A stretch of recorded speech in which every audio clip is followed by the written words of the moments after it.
the point!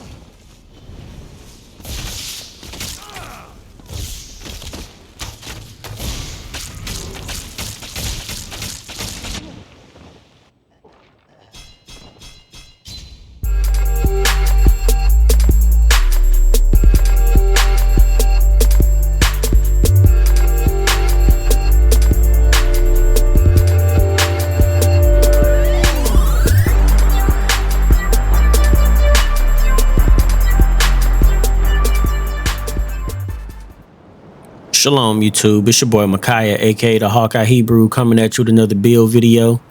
And today we're playing on the Stamden Warden bow build. I uploaded some gameplay of this last week, and this is the official build for it. This is a build I made around when I first started my YouTube channel 7 months ago. But back then, the build didn't have any penetration. I only had like 4,500, like maybe 5k pen total. Like it was really low, and I was trying to use that build this patch, and everybody's entirely too tanky, so I had to completely change all the sets I was using and rebuilding it. But here's the actual build. So looking at the character sheet, we have 13,000 magicka. Let's go ahead and buff up real quick. We have 13,000 magicka, 28,000 health, 25,000 stam, 2,400 stam recovery. Our weapon damage is coming in at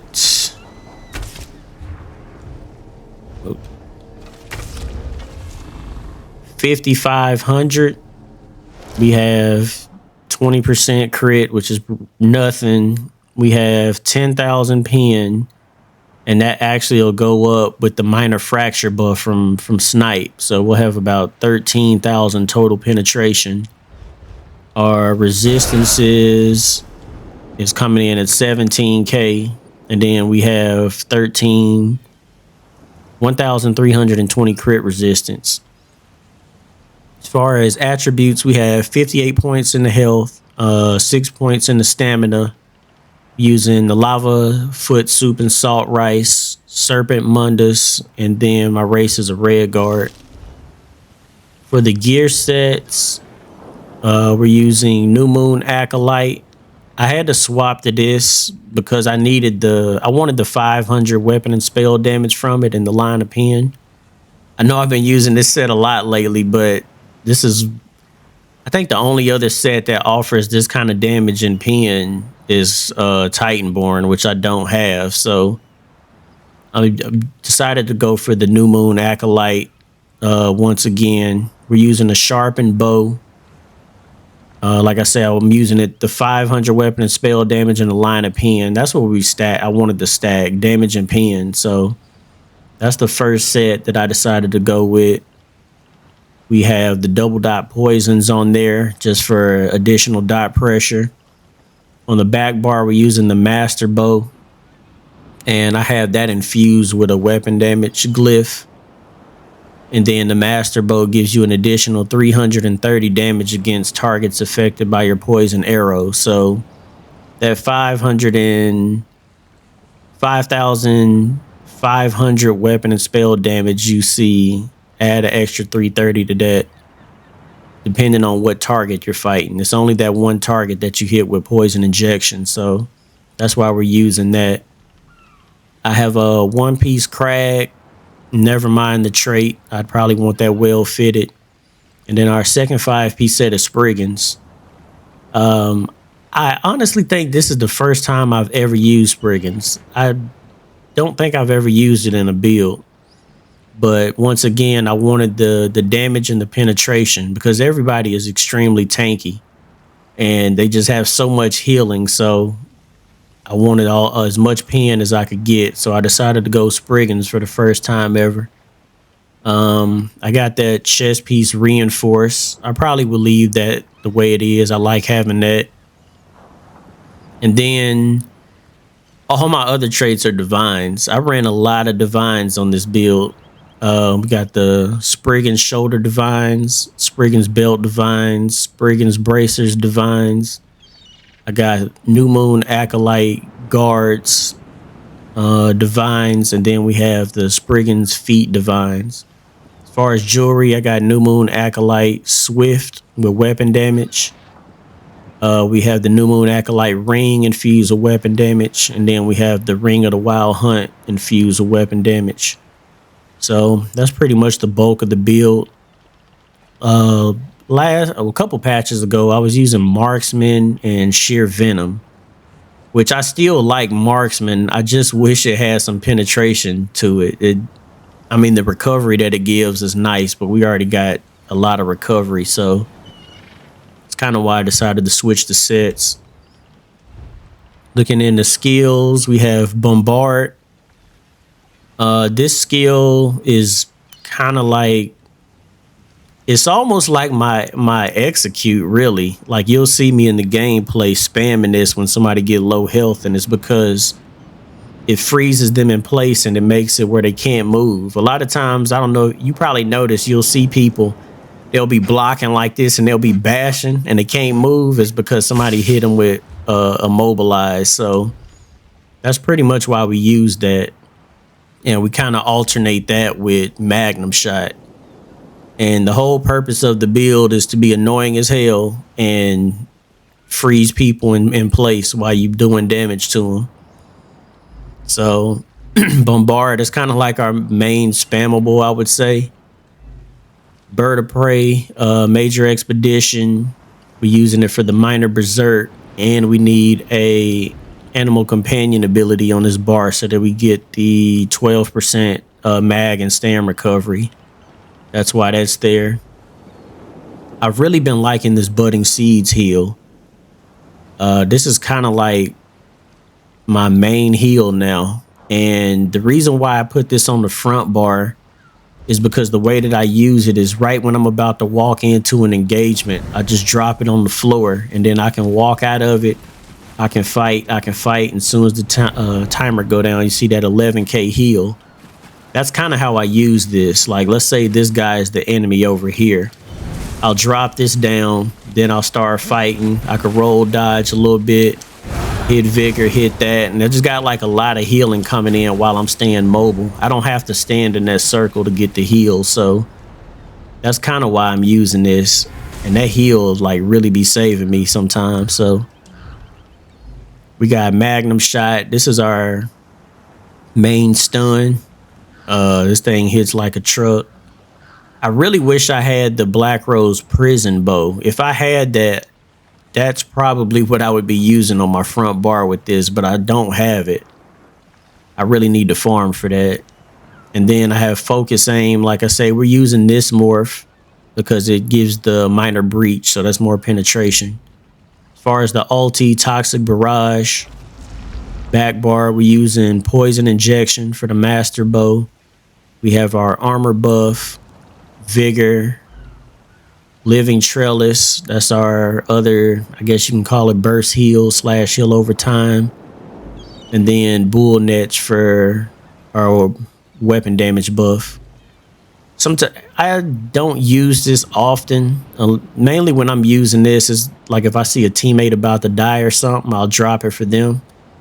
But we trying to save up our ulti for the Toxic Barrage. So those are the skills. As far as champion points, Treasure Hunter, Gifted Rider, War Mount, and Steed's Blessing. In the blue tree, I took all the single target damage, Master at Arms, Daily Aim. See, I took Ironclad, and then I was playing around with Resilience because I got so many Divines on. I was playing around with that and also Duelist Rebuff, but that's the one I ended up deciding to stick with. And then as far as red CP, I have Boundless Vitality, Harden to increase the time I have of CC cooldown. We are using Pain's Refuge. And I was using Bastion, but I don't really fight a lot of people with damage shield, so I'd probably switch this to Survival Instincts or maybe Slippery or something like that. You could even go with Celerity, which increases your speed if you want to. I didn't really find the Bastion CP to be worth it, but that's the champion points. What else can I talk about on this build? I guess like as far as this build, I will say is kind of hard to play. It's not super beginner friendly, and that's because you have to have good movement. Like this heal, like you kind of dropping that around your roll dodge, hit vigor, make sure that's up. Like you gotta stay mobile on this build. Like you can't really sit still because people start piling on top of you, and that's not good. So you just kind of like moving around. Put your poison inject on the target you want to fight. Hit them with snipe. That puts the armor debuff on them. And then you can either hit them with bombard or you can magnum shot. And just kind of remember, like let's say I try to hit them with bombard and they don't freeze. It's probably because it's on cooldown. So then I'll swap magnum shot in with that and knock them back. I'm like kind of alternating these stuns. Magnum shot, bombard, magnum shot, bombard. And I'm just kind of spamming people with that. And it's annoying as hell, but no different than the Dragon Knight hitting you with fossilize and then going into talons or something like that. It's kind of the same concept. You want to freeze them in place while you damage them. And then that also kind of helps you with your movement speed because everybody has a gap closer. So it's in your best interest to keep everybody stunned and immobilized and just kind of kite around them. Keep your buffs up, keep your healing up. You don't want people to get up on you. So just kind of remember that. That's kind of the basic play style. And when you got your ultimate ready, I always try to stun people into the ultimate. I try not to just hit them with it. I try to hit them with a magnum shot, knock them back, and while they're laying on the ground, then I'll hit the ultimate button. Because the thing is, if you try to, especially with like a night blade, if you try to hit your bow ulti on a night blade and they go in the cloak, it instantly cancels your ultimate, and you just wasted it. So kind of try to stun people before you use it. And that's basically the build video. How you been? It ain't too bad.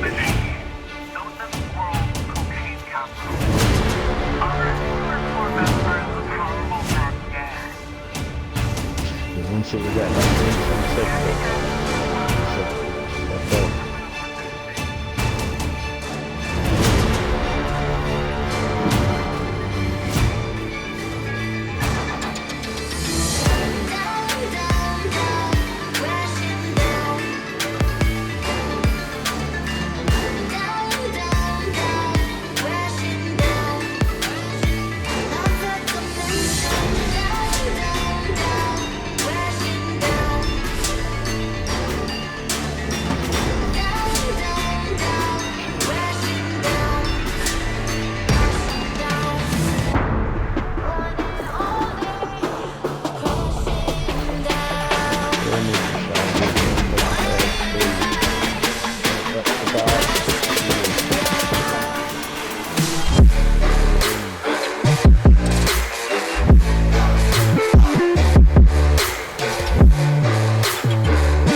No.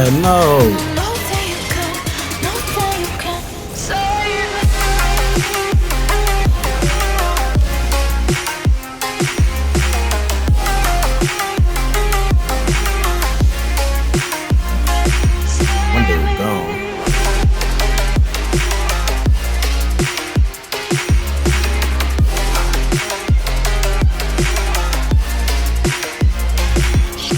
Come on, bro.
Discovery's 4 computers now have primary control of critical vehicle functions.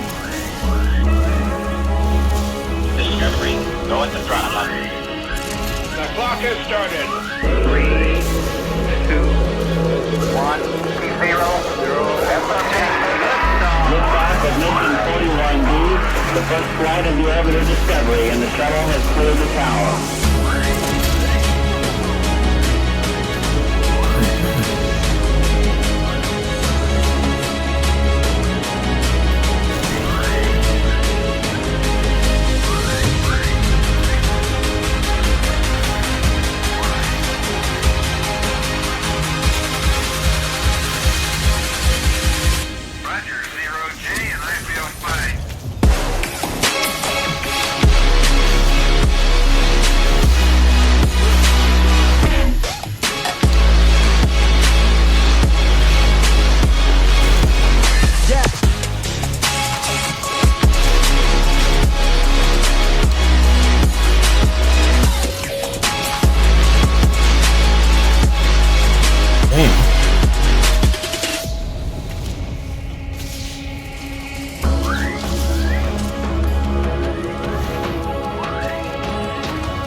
Oh, taking too much TIG damage.